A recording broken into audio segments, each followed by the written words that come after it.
நெஞ்சு சளிக்கு இந்த மாதிரி ஒரு சூப் செஞ்சு குடிச்சு பாருங்கள். நெஞ்சு சளி நல்லா கேட்கும். உடம்பு வலி, கைகால் வலி எல்லாமே போயிடும். இந்த வீடியோ பிடிச்சிருந்ததுன்னா லைக் பண்ணுங்கள், யாருக்கா ஷேர் பண்ணுங்கள், யூஸ்ஃபுல்லாக இருக்கும். அப்படியே கமெண்ட் பண்ணுங்கள். கௌரிஸ் கோம் சேனலை சப்ஸ்கிரைப் பண்ணிவிட்டு பாருங்கள். நெஞ்சு சளிக்கு கொள்ளு பருப்பு கொஞ்சம், சீரகம் கொஞ்சம், மிளகு நல்லா உண்டனவே போட்டுக்கோங்க. நல்லா கொஞ்சம் காரசாரமாக இருக்கும். 4 பல் பூண்டு,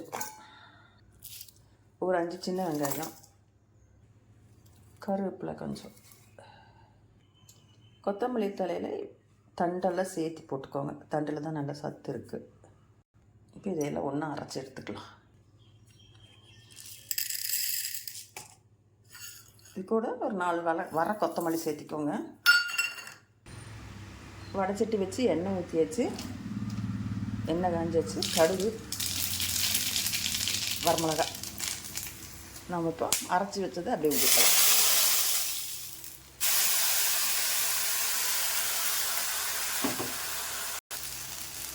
அரைச்சி வச்சதை ஊற்றியாச்சு. மிக்சியை ஒரு அலசி மிக்சி ஜார் அலசி அந்த தண்ணியை ஊற்றியாச்சு. நமக்கு எவ்வளோ தண்ணி வேணுமோ அவ்வளோ தண்ணி ஊற்றிக்கலாம். கொஞ்சம் குடிக்கிறதுக்குன்னா கொஞ்சம் தண்ணியாட்டு இருந்தால் தான் நல்லாயிருக்கும். இப்போ நல்லா கலக்கி விட்டுக்கலாம். இதே குழகுலன்னு தான் இருக்குது. இன்னும் கூட கொஞ்சம் தண்ணி ஊற்றிக்கலாம்.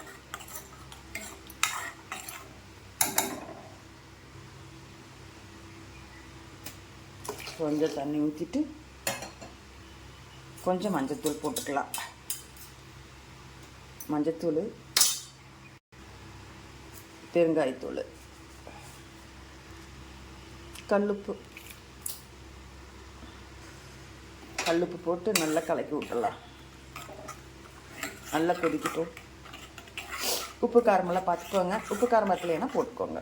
நல்லா கொதிக்கட்டும். எல்லாம் பச்சையாக இருக்கு இல்லையா, நல்லா கொதிக்கணும். கொதிக்க பார்ப்போம். பச்சை வாசம் போட்டு நல்லா கொதிக்குது பாருங்கள். நல்லா தகன்னு கொதிக்குது. பச்சை வாசம் போகணும். இன்னும் கொஞ்சம் பச்சை வாசம் இருக்குது. இதை எடுத்து டேஸ்ட் பாருங்கள். செம்ம டேஸ்ட்டாக இருக்குது. சளி பிடிச்ச நாக்குக்கு தொண்டைக்கும் இதமாக இருக்குது. உப்பு காரமெல்லாம் பார்த்துக்கோங்க. எனக்கு சரியாக இருக்குது. கொஞ்சம் நேரம் ஆகிட்டு இறக்கிடலாம். நீங்கள் அழகாக ஒரு சின்ன கிண்ணத்தில் சூப் மாதிரி எடுத்து இப்படி ஊற்றி சாப்பிட்லாம்.